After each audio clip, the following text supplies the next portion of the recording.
Good morning बच्चों, मैं BL Agarwal आज आपको इस लेक्चर में क्लास 11 का अकाउंटेंसी उससे रिलेटेड एक चैप्टर ट्रायल बैलेंस का वो प्रॉब्लम जिसमें वो कुछ जर्नल एंट्री भूल गया है, ट्रायल बैलेंस बन चुका है, तो उस ट्रायल बैलेंस को रीएडजस्ट कर देंगे। That is called adjustment of trial balance. ठीक है, सोल्व करके समझाने का कोशिश करूंगा। ये देखिए, एक छोटा सा ट्रायल है। Capital, fixed assets, drawing, debtor, creditor, purchase, sales, bank, cash, salary, rent. Trial एकदम सही बनाया हुआ है, टोटल भी देखिए मैच कर रहा। ओके, लिखा है ट्रायल बैलेंस बना, उसके बाद डिस्कवर हुआ कि ये सब ट्रांजेक्शन अनरिकॉर्डेड है। तो ये 4 ट्रांजेक्शन है, अनरिकॉर्डेड है, तो इसको रिकॉर्ड करेंगे। रिकॉर्ड माने जर्नल एंट्री करेंगे। ये है sales on credit, debtor to sale, payment दिए क्रेडिटर को, क्रेडिटर टू बैंक। 7,000 का गुड्स रिटर्न किए सप्लायर को, सप्लायर मीन्स क्रेडिटर, तो क्रेडिटर टू परचेज रिटर्न। और सैलरी दिए सैलरी टू बैंक। तो इस 4 का जर्नल एंट्री करना है, 4 का जर्नल एंट्री करेंगे और फिर इसके साथ ट्रायल बैलेंस बनाएंगे। तो ट्रायल बैलेंस का बैलेंस पे इफेक्ट पड़ेगा, जिससे रिलेटेड एंट्री करेंगे, वो आइटम इंक्रीज या डिक्रीज होगा और टोटल भी चेंज हो जाएगा। ठीक है, चलिए देखते हैं कैसे सोल्व किया जाएगा। ये रख दिया आपके सामने फॉर्मेट। ठीक है, सबसे पहले जर्नल करेंगे। गुड्स सोल्ड ऑन क्रेडिट 40,000 बोला है, तो हम लोग गुड्स अगर बेचते हैं तो entry will be debtor account debit to sales account, debtor account debit to sales account 40,000। Debtor increase होगा, सेल भी इंक्रीज होगा, बीइंग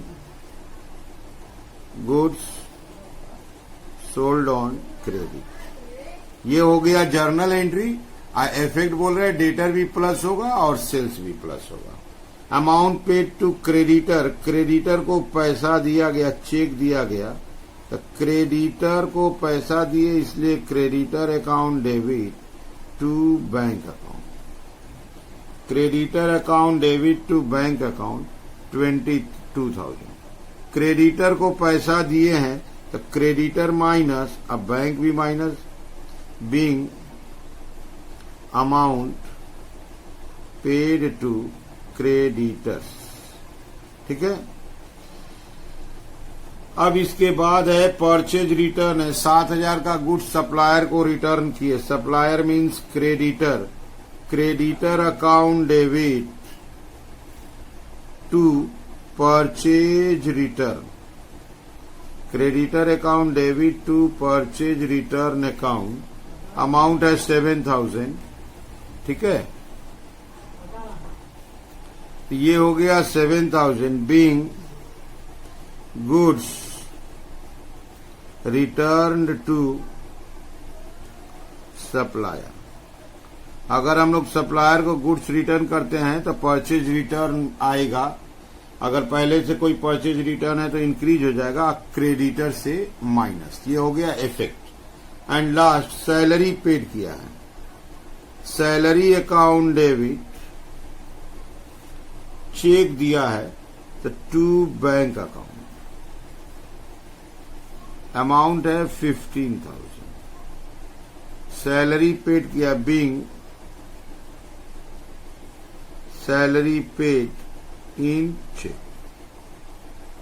तो ऐसे करके 4 ट्रांजेक्शन था। क्रेडिट सेल, तो डेटर टू सेल, क्रेडिटर को पे किए तो creditor to bank. Purchase return था तो creditor to return outward, salary दिए सैलरी टू बैंक। जब जब हम लोग बैंक को क्रेडिट किए हैं, बैंक से माइनस, क्रेडिटर को डेबिट किए हैं तो क्रेडिटर से माइनस। ओके, डेटर डेबिट हुआ है प्लस, सेल्स क्रेडिट हुआ है प्लस। ये ट्रायल बैलेंस में जो होगा वो इफेक्ट बता रहे हैं आपको। परचेज रिटर्न या तो नया आएगा, नहीं तो उसमें प्लस, और सैलरी डेबिट हुआ इसलिए प्लस। जब ट्रायल बैलेंस बनाएंगे तो ये जो इफेक्ट लिखे हैं, इस इफेक्ट को यूज करेंगे। ये देखिए आपके सामने ट्रायल बैलेंस रखे। पहला आइटम ट्रायल में था कैपिटल। हम लोग कैपिटल से रिलेटेड कोई एंट्री नहीं किए। कैपिटल क्रेडिट में 3,20,000। ठीक। 2 नंबर आइटम था फिक्स्ड एसेट्स। हम लोग फिक्स्ड एसेट से भी रिलेटेड एंट्री नहीं किए। डेबिट में 1,80,000। आइटम नंबर 3 था ड्राइंग। डेटर्स। डेटर्स का अमाउंट दिया हुआ था 2,40,000 और डेटर से रिलेटेड हम लोग एंट्री किए हैं। डेटर को डेबिट किए हैं तो डेटर 40,000 प्लस हो जाएगा, तो ये हो जाएगा 2,80,000। Serial number 5 creditor. क्रेडिटर से रिलेटेड 2 एंट्री किए हैं। क्रेडिटर था 180 और क्रेडिटर को पेमेंट किए हैं 22,000 माइनस और रिटर्न किए हैं 7,000 माइनस, दैट इज 151। इसके अलावा परचेज से रिलेटेड कोई एंट्री नहीं हुआ है, तो परचेज जो था वो लिख देंगे 7,10,000। अगला नाम था सेल्स। सेल्स से रिलेटेड एंट्री किए हैं। सेल 10,50,000 था। क्रेडिट सेल 40,000 का एंट्री किए थे, तो 10,90,000। ओके। अगला नाम था बैंक बैलेंस। बैंक बैलेंस से 2 एंट्री किए हैं, 2 बार पेमेंट किए हैं, तो बैंक बैलेंस था हम लोग का 45,000। 45,000 से एक बार 22,000 का पेमेंट हुआ है और एक बार 15,000 का पेमेंट हुआ है, तो बैंक बैलेंस में 8,000 बच जाएगा। इसके अलावा कैश। कैश से कोई एंट्री नहीं किए हैं। Cash in hand. Cash in hand 30,000 का 30,000 लिख देंगे।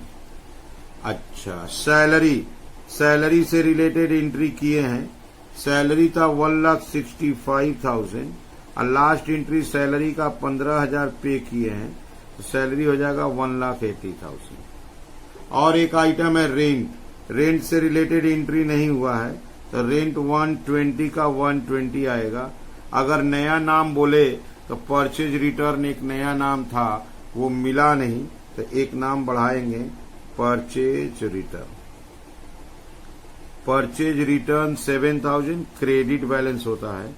अब इसको ऐड करते हैं, अगर टोटल मिलता है तो सही बना है। पहले हम ट्रांजैक्शन का जर्नल रिकॉर्ड कर दिए और जर्नल रिकॉर्ड करने के चलते ये पता चल गया कि वो प्लस होगा कि माइनस होगा। अगर प्लस होता है तो प्लस कर दिए, अब माइनस होता है तो माइनस कर दिए। ठीक है। और ये हो गया डेबिट का टोटल 1568 1568000। क्रेडिट में देखा जाए कि उतना आता है कि नहीं आया। क्रेडिट में सेम अमाउंट आया 1568। ठीक है। तो ट्रायल बैलेंस मैच कर गया, तो इसका हम लोग सही बनाए हैं। ठीक है। पहले आप वीडियो को पॉज कर लीजिए, मेरे साथ साथ सोल्व कीजिए, देखिए आपको 100% समझ में आ जाना। ठीक है। Okay, thank you, bye.